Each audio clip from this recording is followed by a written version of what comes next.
Good evening, good evening. This is Reverend Mike. I'm here live with my dear good brother from another mother, Brother Chris Otten, former Ward 1 City Council candidate.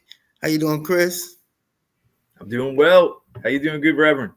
Doing pretty good, doing pretty good. It's a beautiful day outside. You couldn't ask for a better day, actually. I thought it was going to rain and the rain didn't come, so it's pretty cool. Why don't you go ahead and introduce yourself to everybody? Well, my name is Chris Otten, at Rotten Forever. Just tuning in to DC's amazing series of news and events and things happening. There's so much to talk about. I'm glad to be here talking about it with you. I've been in DC for 25 years. Basically, yeah, former ANC commissioner, ran for mayor in '06, ran for Ward 1 in 2022. Didn't win except for my ANC position. But I've been steeped in a lot of this political wrangling and victories here and there here in DC for a long time. And I'm just like kind of tuned in and want to debate this stuff uh, with real people affecting real people's outcomes here in the District of Columbia. Sounds good. Sounds good. I'm with you in the fact that I also ran for office and did not win in 2022 for mayor in this great city that I love so much that I don't think anyone else loved more than I do. But yeah, brother, like it's just issues that I feel needs to be talked about, needs to be debated. Things need to be brought to people's attention.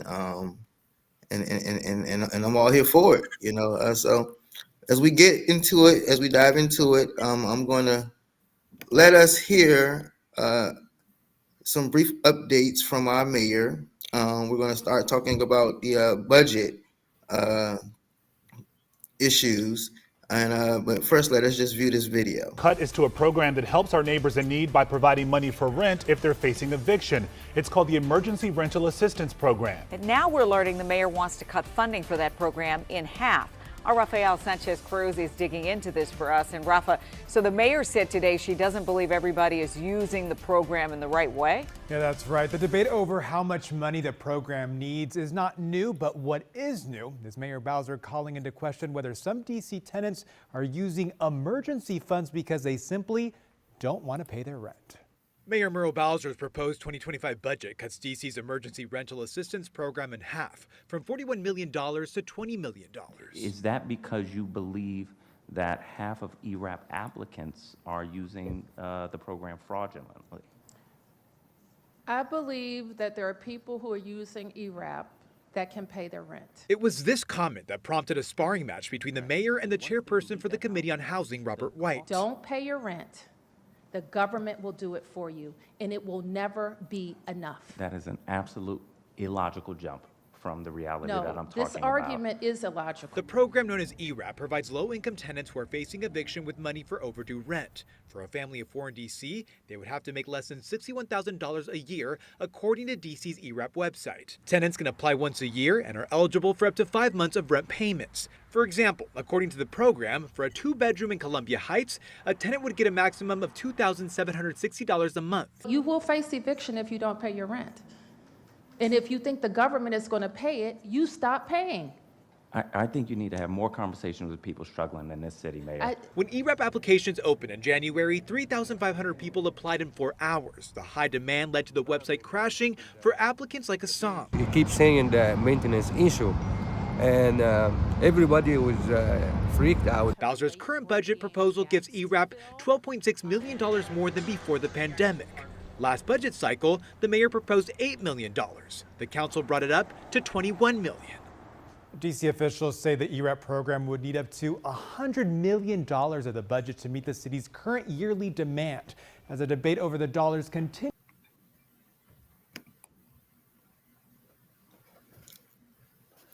So yeah, it's a lot of things going on right there. We have our good friend, Councilmember Robert White, who is actually the head of the Housing Committee. We have Mayor Bowser, who is saying that she's cutting money uh, to people that need help because they don't need the help. They just choose not to pay the rent, and and they want the city to pay it. So, man, like, what are your thoughts? Like, we all know that the money that's being cut, most of the money is going to MPD and downtown. So, what are your thoughts on all of this? Great segment, Michael. This is like, there's just a few things that stand out there. Think about those numbers for a second.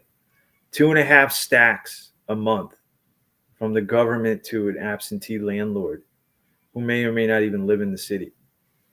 That's what ERAP could help people with. But doesn't that just, I mean, right there, that just shows you how extremely unaffordable the district is right now, where the city, in order to help people, have to put up 2.5 stacks a month. I heard $2,750 a month max. That's like $33,000 a year in rent to a landlord. And that means and they said it, you could qualify if you make less than $60,000 a year. The skewed definition of affordability is so off the charts in this city, and what it means, what real people are making here. The minimum wage in DC is $17 an hour. That's $32,000 a year. So you're not supposed to be paying more than a third of whatever you make. And if it's affordable rent, you're supposed to pay no more than a third of what you make. So an affordable rent for somebody making minimum wage would be about, let's say, if they're making $32,000 a year, they'd be spending about, $10,000, right, a year on rent.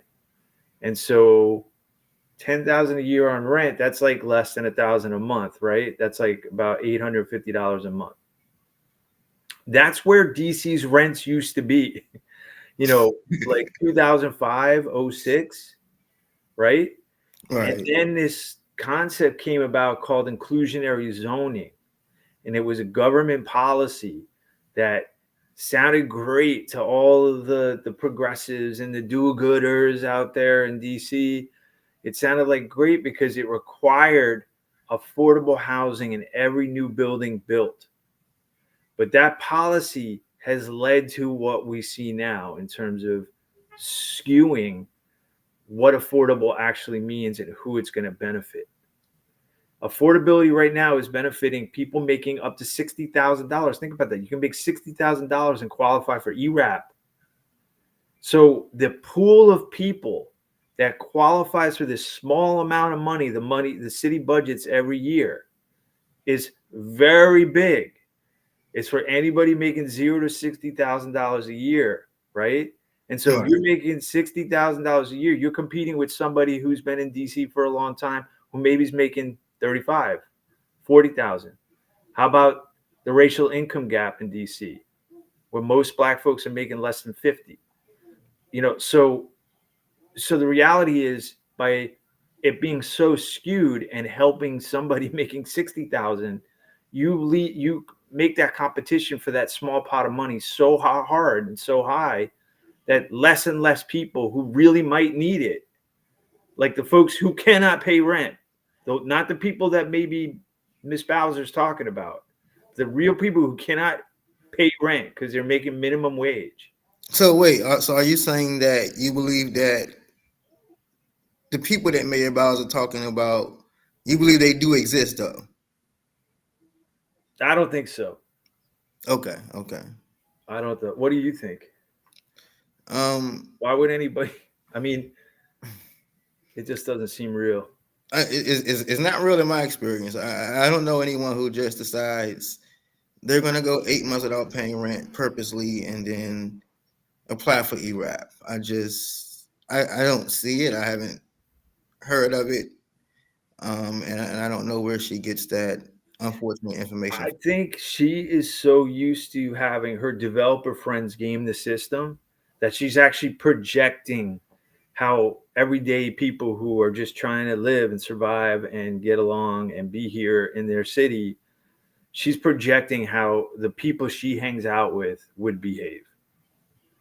Like her developer buddies, yeah, they might lie, they might get the money if they were applicable. So I think she was projecting there entirely about the group of people she hangs out with and that she cohorts with. So from a budget standpoint, what's the solution? We keep running out of money. Like no matter how many times we open up ERAP, it seems like it's never enough. It's like a few hours and boom, the money's gone. So do we just keep raising the money for ERAP, or like from a budget standpoint, the city council is trying to decide, do we take money from elsewhere and give more to ERAP, or do we give more money elsewhere so ERAP isn't needed? Like, what do we do? And as harsh, I have to add this, as harsh as Robert White seemed to be with Mayor Bowser, and I don't blame him, but I think he deserves some criticism because we've been waiting on the introduction of the Green New Deal for quite some time. Yeah. Okay. So you saw how quickly the council and the mayor turned around and found $500 million for a billionaire downtown, right? Ted Leonesis in the arena. Well, they say that money is separate. You know, it's two different funds.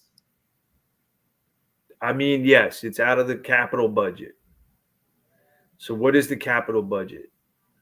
Capital budget is the other budget. You have the operating budget and you have the capital budget. The capital budget is still a budget. It's still a chunk of money.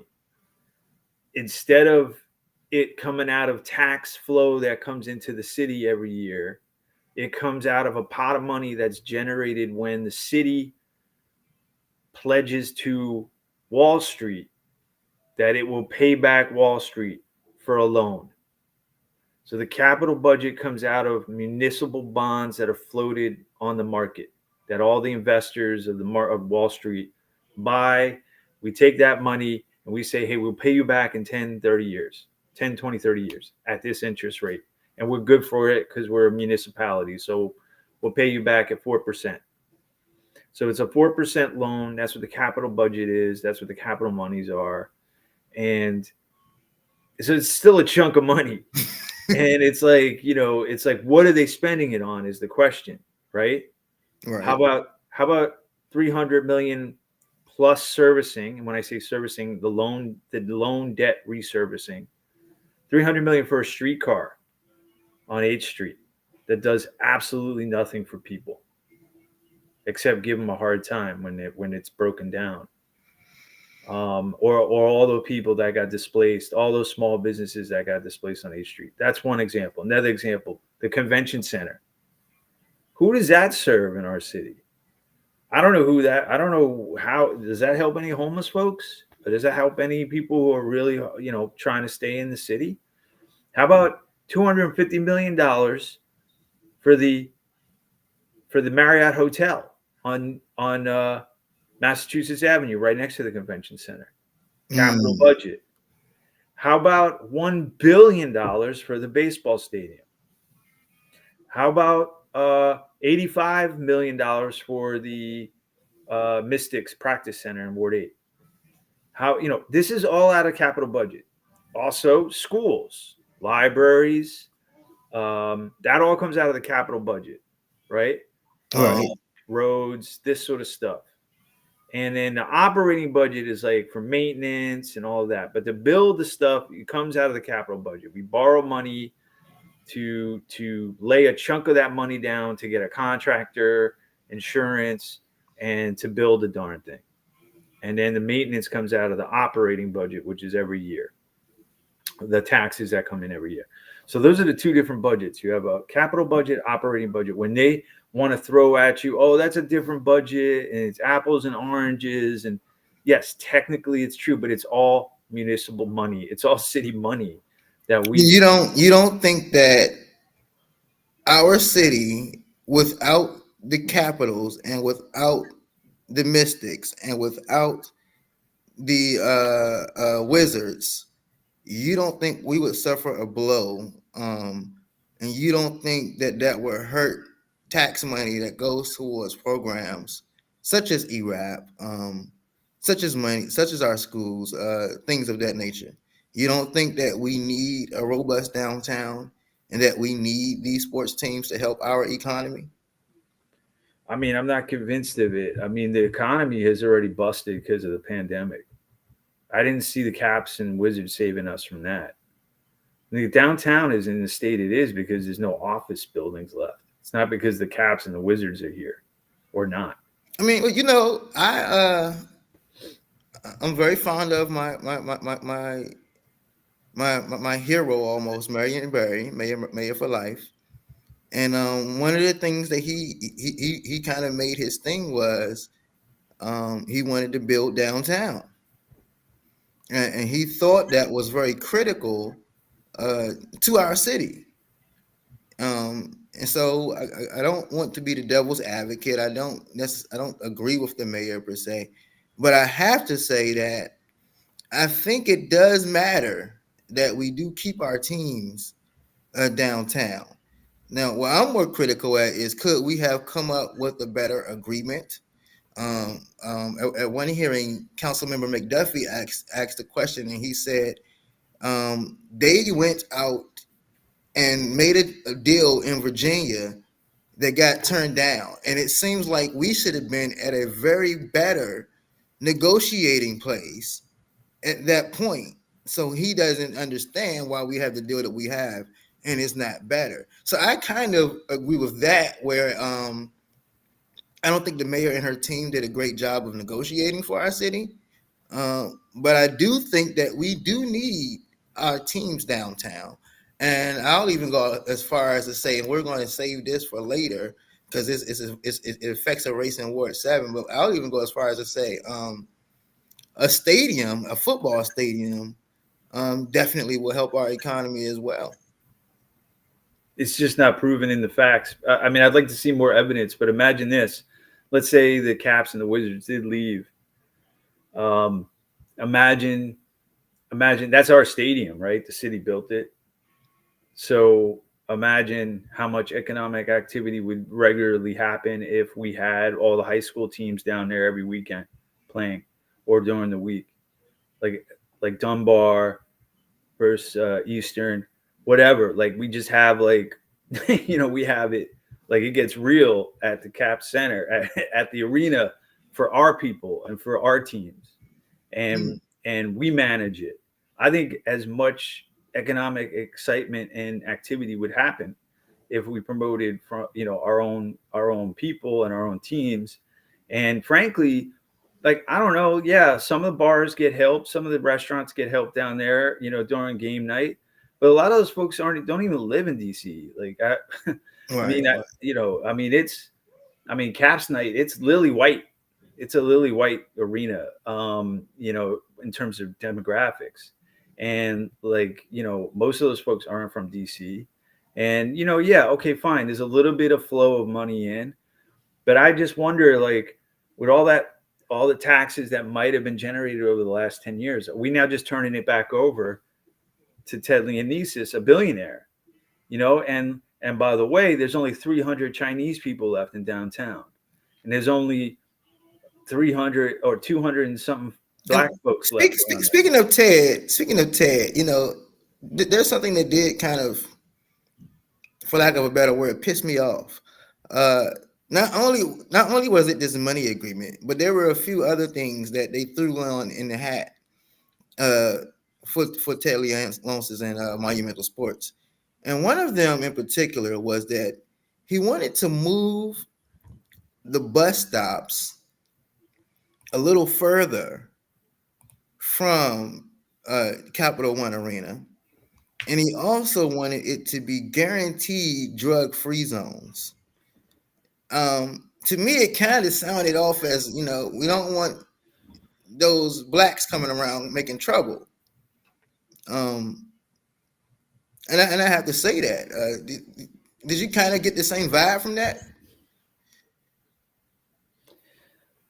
I mean, I don't know what's in his head, but I know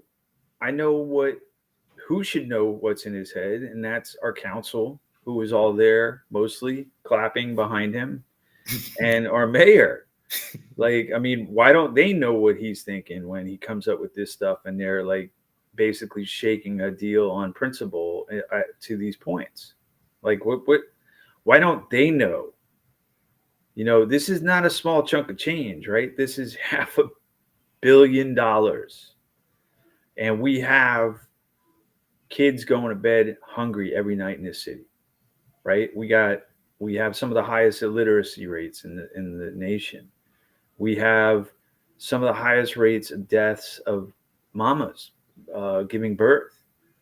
Mothers who aren't getting the health care they need after giving birth. I mean, how is this acceptable? Like, that's the thing. For me, it's the contrast. It's the contrast of what's being prioritized and what's being deprioritized. And for me, I find it unacceptable that here we are propping up a billionaire in Chinatown, downtown DC, while a slumlord a block and a half away is pushing out some of the last Chinese folks from a building they've lived in for decades, generations. I don't know for sure, but for a very long time. And there's no money for them, right? There's no money to make sure Chinatown actually retains its Chinese people.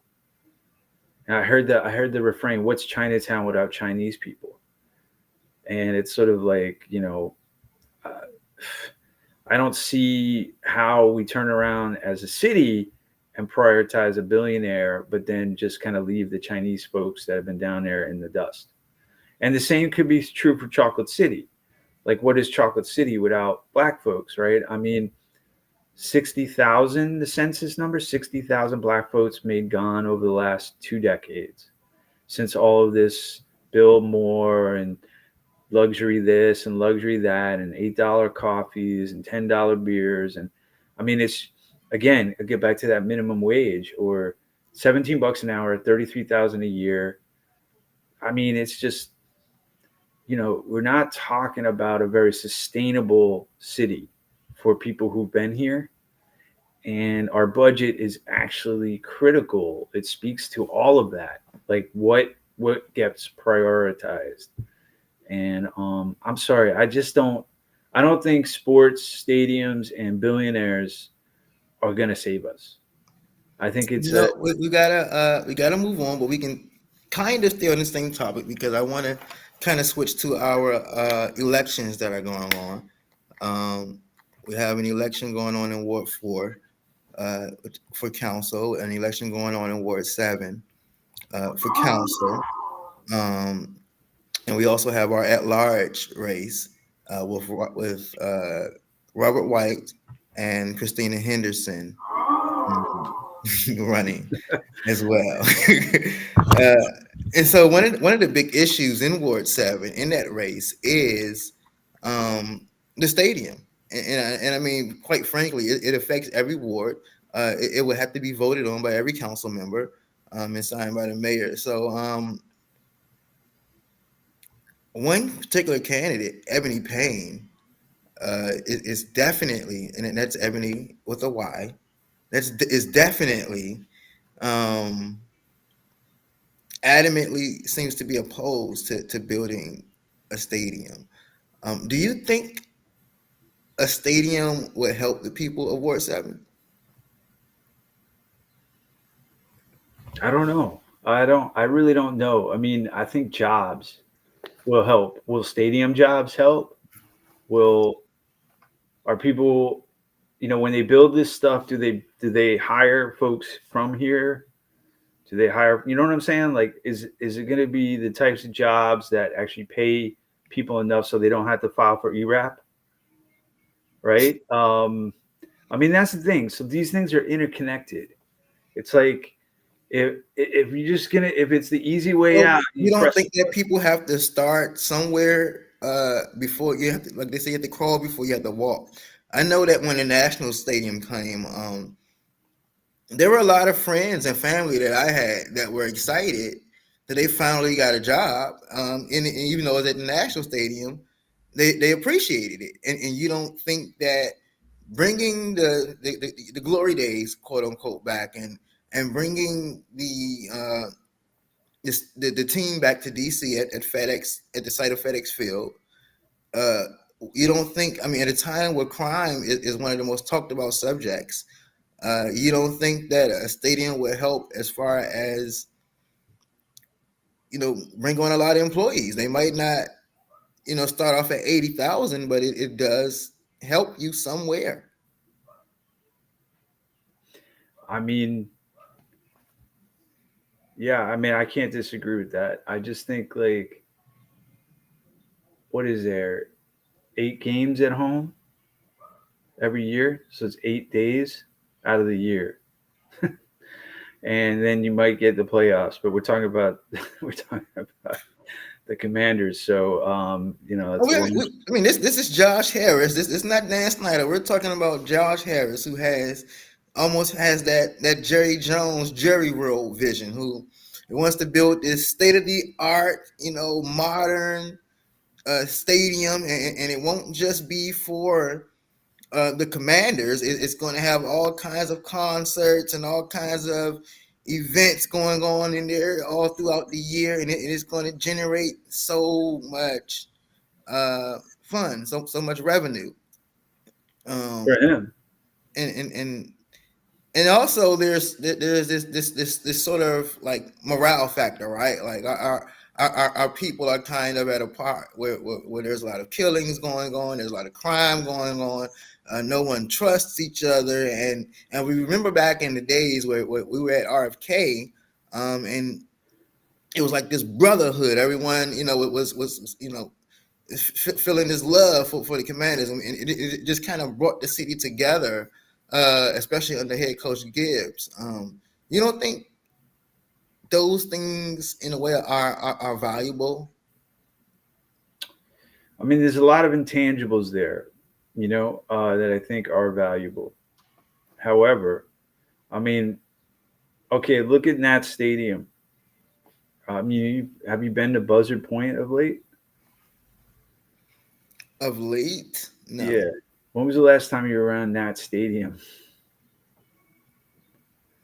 A few, I guess, last fall. Okay. That's where they built the Frederick Douglass Bridge. Right. I mean, in 20 years, it is a completely different place, right? And that's okay, except who is it for? And who did it benefit? So, like, yeah, yes, it might create a handful of jobs for, a handful of people. Let's say 50 to 100 DC residents might get some steady jobs that might pay them $17 an hour, and be part-time. It won't have health care and all of that. And then the area around it will become like what we've seen has happened around Nat Stadium, which is a luxury Disneyland. I mean, it's, I don't know how else to put it. It's like, and the demographics have completely shifted. I mean, I know Greenleaf and the Kings Village there is holding on, and James Creek, and that's like, they're there, folks are there, but it is like, it's like folks' days are ticking, and because these capitalists are, see land as a way to make an easy buck. I mean, you got to think about it. Between 2010 and 2017, our city was getting like influxes of tens of thousands of people very quickly. It kind of almost like sped up this whole quote unquote gentrification process. I mean, there was nowhere for these people to live. What are we supposed to do? You have to build, right? I mean, I don't know. I go around there now. I mean, go to Southwest now and look up at the wharf. I mean, half of these units are empty. Those same people who they came left. left. They got out of They here. left. They have the privilege to leave, right? They have Yeah. the money and the privilege to leave. And by the way, they weren't staying here anyway. They come here, pad their resume, and then go back to where they came from and get their positions in the planning offices or the government or, the business sector. I mean, it's like a giant internship city. It's like folks come here to intern, to learn how to do business, learn how to do government, learn how to do nonprofit sector stuff, and then they leave. And so it's a very transient city in that way for a part of it. And it happens to be the parts of the city that have been built over the last 20 years. And I'm thinking like Union Market. I'm thinking the Wharf. I'm thinking, like Southwest, Buzzard Point. I'm thinking, even Shaw. Shaw has kind of gone that way. I mean, complete demographic shifts too in the area around where the city has decided to make it temporary internship lodging. Like these aren't real communities. They're just like basically Airbnbs. So with these elections, you ran for council member. I know I did attempt to run for mayor, but with elections coming up, we have Ward 4, we have Lisa Gore, and we have Councilmember Janice Lewis George. Lisa Gore doesn't seem to be running on housing, even though she seemed to have been running on housing the previous election. Councilwoman Janice Lewis George, of course, as we know, introduced the Green New Deal. And in Ward 7, we have Ebony Payne, who is strongly against the stadium. You have a big field there in Ward 7. A very, very, very big field. We have Ebony Rose, whose complete resume is in education. I don't know any candidate who has a strong resume when it comes to housing. I think the outgoing council member probably is the strongest. And then we have, of course, Ward 8, where we have Trayon White and Branch, who's a former principal, and Salim Adolfo, who's a longtime commissioner. So, I mean, for the people, how do they decide who to trust the most to make these decisions when it comes to their housing? Some candidates aren't even really defining themselves and where they stand. I mean, out of all of them, we know that Councilmember Janice Lewis, we know where she stands. She's been very clear where she stands. But say you're in Ward 7, everyone is talking about different plans. We want to talk about housing. You talked about the streetcar. You just said how much money the streetcar raised. But almost every single candidate in Ward 7 is in support of extending the streetcar to Benning Road. And there's a lot of residents who seem to support the idea too. Me personally feel like it's just going to drive to displacement. But what do the people supposed to go on? Yeah. I don't know. I mean, that's the thing. It's hard to understand track records of folks that are just, the Ward 7 race has got so many, candidates, so many people in it. It's amazing. It's interesting because this ballot is also going to have ranked choice voting up for, yeah. And that would be handy in a Ward 7 race like now. Like it would really be handy because then you could rank choice your all these candidates, so many candidates. I don't know what to say. I mean, I've always. So that means you support ranked choice voting. I do. I don't know if I necessarily support open primaries, though. Unfortunately, those are inextricably linked in this ballot initiative. They've put them both on the same initiative, like open primary and ranked choice voting. Well, see, that's my thing. If it was ranked choice voting by itself, I definitely wouldn't have an issue with it. I definitely am a strong follower of the Reverend Dr. Al Sharpton.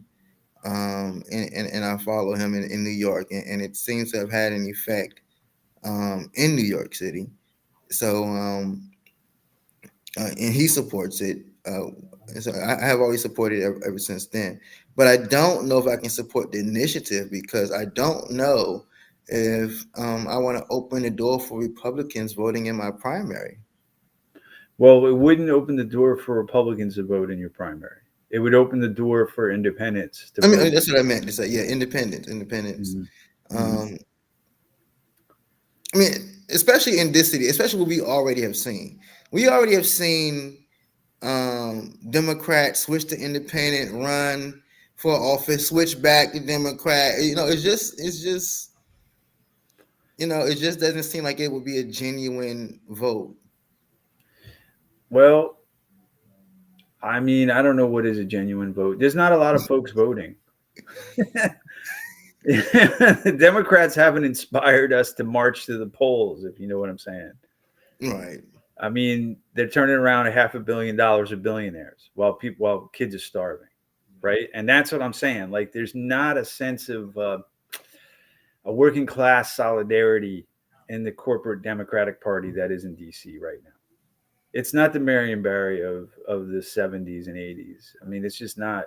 It's a different Democratic Party. It's a party that was inspired by Mayor Williams, who said in 2000 or 1999, I want 100,000 people here. He proclaimed it. I happened to be in front of One Judiciary Square when he had the press conference, and he proclaimed, I want 100,000 new folks here within the next 20 years, and I want them to be the folks who have spending money. And indeed, he did that. Now, simultaneously, 60,000 folks had to be shown the door, and they happen to be Black folks. So it's a sort of like that.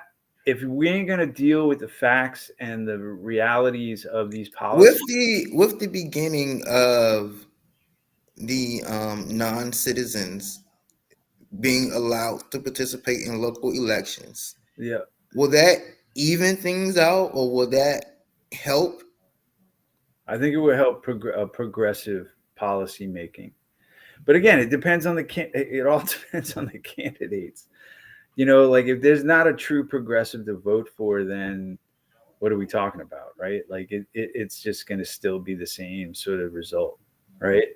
And so I don't know. Is there a true progressive candidate to you? That's what I was going to ask you. You're more tapped in than I am on the Dems right now. I mean, I definitely think that Councilwoman Janice Lewis George is progressive in my book. Definitely. That's 1 out of 13. Here's the thing. Trayon White comes along and sometimes tries to sound progressive, but then he isn't so progressive, I mean, but it's not a surprise. Like, I love Trayon. I love him. That's my brother. Oh yeah. I think he's probably the most realist person up on the dais, on the council would dais. you say Robert White is progressive? I think Robert White is progressive. It's hard to say much of anything of Robert White. I feel like he's like probably the squishiest flip-flopper I think out there. He really is. I mean, that was great to see him actually have a backbone against Miss Bowser about ERAP. Great. But like, talk about just, slow playing, like, I mean, it's not, we're in emergency levels now. Like, if you're truly progressive, like, you're going to be doing everything you can to, if you have to turn over $500 million to a billionaire, you're squeezing out 25-30 million out of that for true downtown anti-displacement policy work. Right? So we need more progressives to run, is what you're saying. Yeah, and that term has sort of lost its meaning under the current regime. Like, Brianne Nadeau has adopted the term, I'm a progressive candidate, right? I mean, and she is okay with a Republican policy of privatization of all of our public land, right? Privatize it, turn it over to a developer. It's weird. The council members have decided that privatizing land is a way to go to kind of be king and queen maker of the developer community. Like they get to pick who's gonna get our land, and let's try to like eliminate public input on that whole process, and Mm-hmm. do everything around like just turning over our assets to private hands who have no real stake in our city. It is just a deal. It's a transaction. And I don't know how much land we have left. But like, do they? Because like, where's the list? And are they checking it off? Like, how much we got left? How many properties do we have left? So I'm going to switch it up here. I just want to hear your thoughts really quickly on Secure DC. The Secure DC Act passed, and this is what I actually work with. It was a pleasure to work with Melissa Wassa down at the Wilson Building. But she said while the amended Secure DC Act provides some limited safeguards, it falls short of keeping us safe from abuse of power. History has taught us that crisis is the precise moment when we must strengthen our rights and liberties, not turn. What do you think? Like, here's this thing. I felt like I didn't like Secure DC Act, and then I saw the amendments, and I said, okay, this is so much better now. And then I thought about it, and I said, well, I can't say that our city wasn't in a moment of panic. It did seem like we were in a moment of panic. But when you look at the numbers now, crime is going down. I don't know if Security DC had anything to do with that, but crime is going down. So, like, were you for the Security DC Act? The Insecure DC Act? Yeah, no. No, I mean, look, a punitive response to poverty crimes is never the answer. You might as well call it the anti-George Floyd Act. Spit in the face of George Floyd Supporters Act. It doesn't get to the root of the problems. Like, why are folks going into CVS's and taking toilet paper and detergent and stuff? Like, this isn't like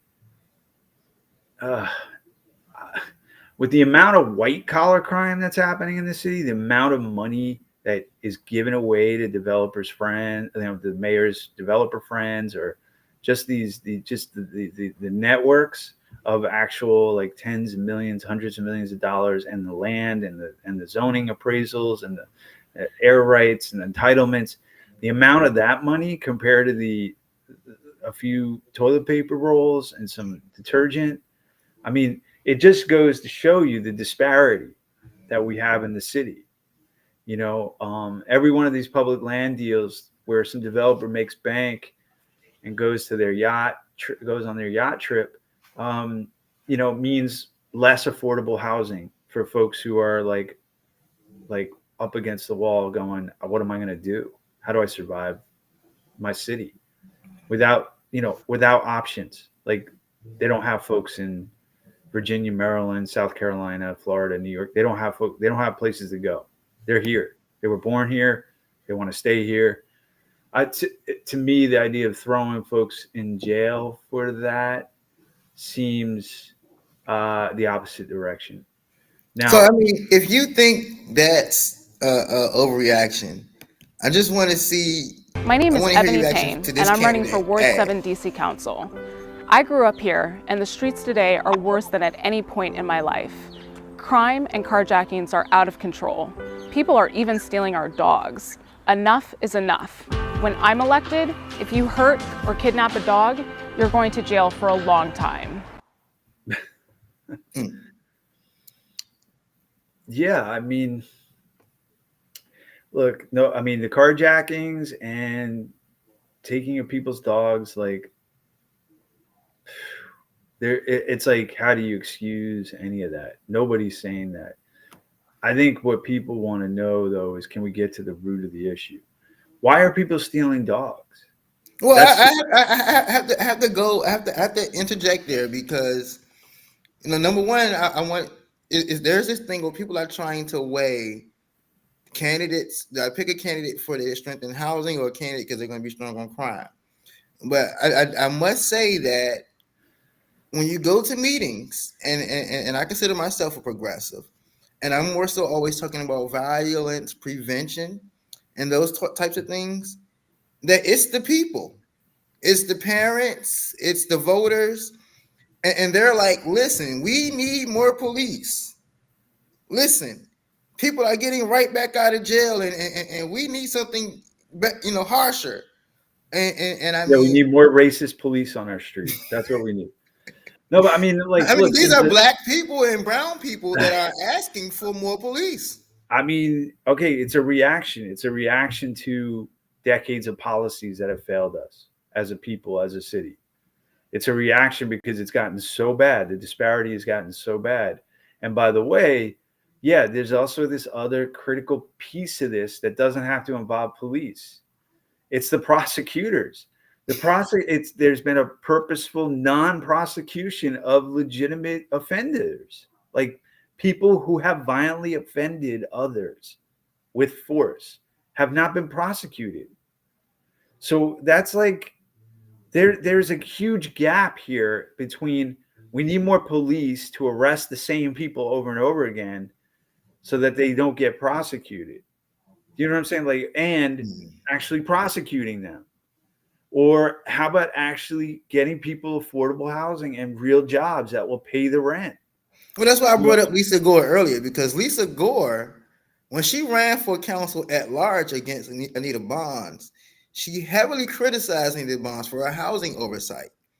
And she talked about the work that she did with HUD and how she'd be great for housing. Well, now her theme seems to be tough on crime. So do you take someone like Lisa Gore, who has the housing experience and who's going to keep you safer, over a progressive like Janice Lewis George, because she can, it's like, so how do you weigh this thing? I don't think Lisa Gore is going to keep anybody safer. I mean, that's the thing. Like, neither is Janice. I think it's a question of it's been so far off base. Who the policies of this city has benefited and who it has been harming, right?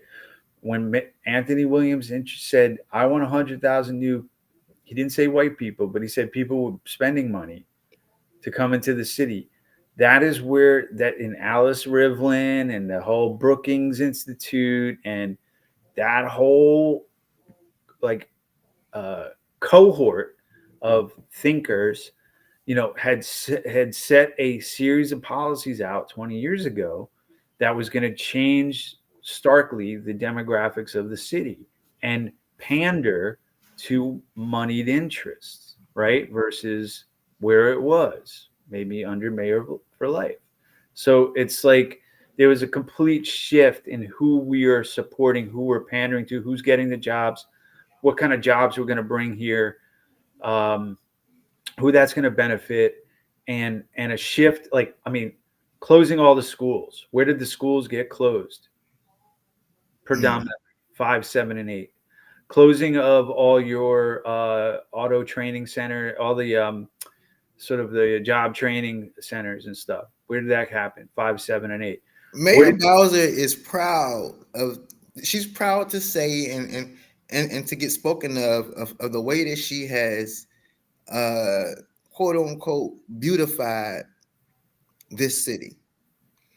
She always brags about having the #1 parks and recreations, and she feels like what she did was incredible as far as its infrastructure and the way it looks now. I always say Marion Barry focused more on the people than the city, and now Mayor Bowser is focusing more on the beautification of the city. than the people. But How about the way it smells? Because it smells like garbage. It right. really, I mean, downtown in the summer, we're going to start smelling it soon. Those sewers, the combined sewers, are really going to start stinking up. And all the dog parks and those garbage cans are in there. Yeah, that's real beautiful, but it stinks. I mean, that's the thing. It's like closing. Do you think this city could be where it's at now had it not been those influx of people that Mayor Anthony Williams? Do you think that we would be as attractive and as great and as thriving, always finishing with the surplus?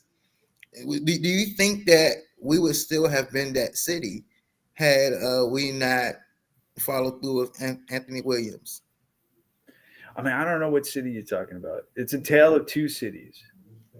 Yeah, I mean, if you're talking about that white people's income has multiplied by 500% over the last 20 years, while black folks' income have stayed the same or gone down, like, is that the city we're talking about? Because I lost a lot of my friends. Adams Morgan has gone through a humongous several waves of gentrification over the last 20 years I've been here. Most of my friends are gone. They can't afford it anymore. I'm broke. So like I'm able to stay because I happen to have help from the city. Like, you know, like I guess I'm one of those people, game in the city. And I have my teeth to prove it, you know, and all of that. And I'm, you know, I mean, I'm just sort of like, I'm puzzled by the spin and the propaganda that says we're doing great, but yet I look around and I see my friends and family and people I know and love who are struggling more than ever, and it seems to be getting harder and harder to get help from the city. That the people who do get help from the city, and by the way, deservedly so, for the systemic racism that has existed in this country, let alone this city, for hundreds of years, people are owed this help. Okay, Chocolate City is owed this help. Period. Like, no questions asked. So when I see the disinvestment in the black neighborhoods of DC, the closing of libraries. I mean, Anacostia and Benning didn't have a library for 4 years. They did not have a library for 4 years. Well, now you know how I feel about Potomac Gardens, and the library right there, Eastern Market, is now closed for renovation for who knows how long. At Southeast. Yeah, Library. yeah. I mean, so I guess. And that's the thing, like, I don't even know if there's going to be interim services, but like there was no interim services for Benning and Anacostia, right? So you imagine for 4 years as a child, as somebody in the community, you don't have a library for 4 years. That's an entire high school career. I mean, so that type of disinvestment that's targeting certain communities, right, is, to me, that's the two cities. Like, yes, okay, beautified Union Market. You've also destroyed the place where all of the other businesses in the city like would get their stuff from for cheap. It was like the wholesale market, right? Now, where is that wholesale market? Where is it now?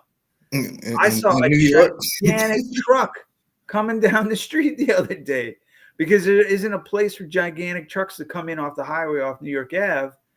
Drop their stuff off and get back out of town. There isn't that place anymore. They have not planned for that.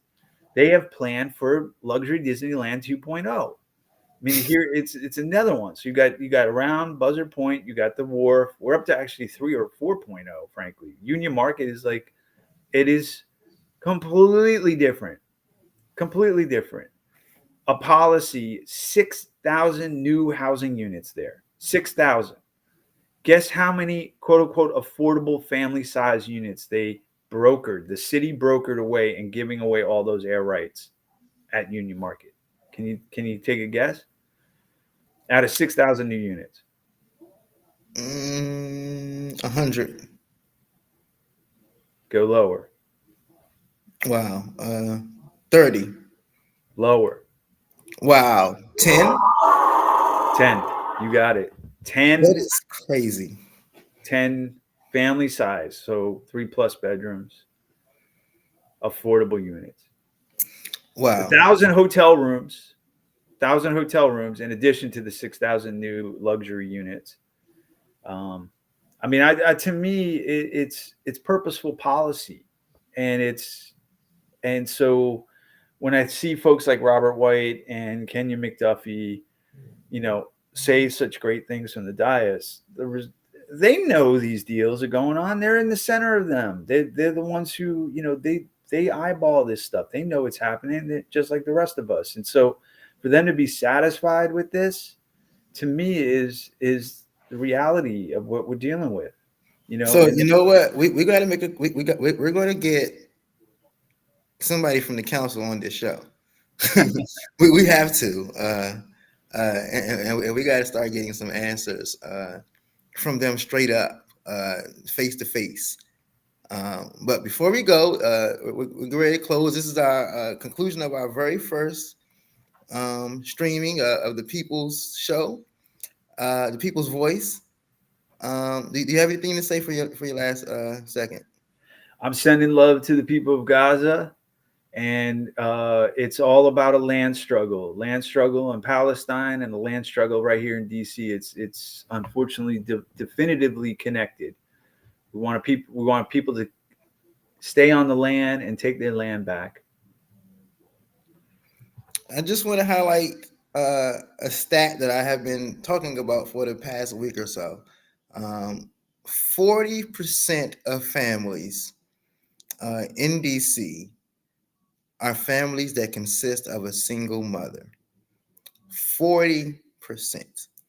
I think that needs to be talked about. I think that needs to be thought about. And I think that's something that we need to just meditate on over the next couple of weeks. We'll see you next Wednesday, in 2 more weeks, next Wednesday. That's Chris Otten. I'm Reverend Mike, and this is the People's Voice. The People's Voice. Until next time, see you later. Summer. Ready for summer. It's nothing like summer. I've been cooped up too long. I just wanna be free. The summertime is calling me. Cruising riding around downtown in DC. The forecast said the temp will be 80s all week. Now if you feel like I feel, then you know what I mean. When I say we're long overdue for hitting them scenes. Everything's just better in the summertime. I'm feeling fine. I'ma live my life. Summer is the season. Summertime. Cruising the street, shooting the wind. Ladies look so pretty. Take me deep, just live it. Now all the ladies looking pretty, drinking mimosas, accidentally, head done, nails did, just cutting up in the city. Fellas driving Hot Wheels, old schools made of steel, motorcycle, dirt bike, muscle cars, chrome rims. You can taste the air, taste like summer. When good times just seem much funner, weather just better, food straight from heaven. I don't know about you, but I want summertime.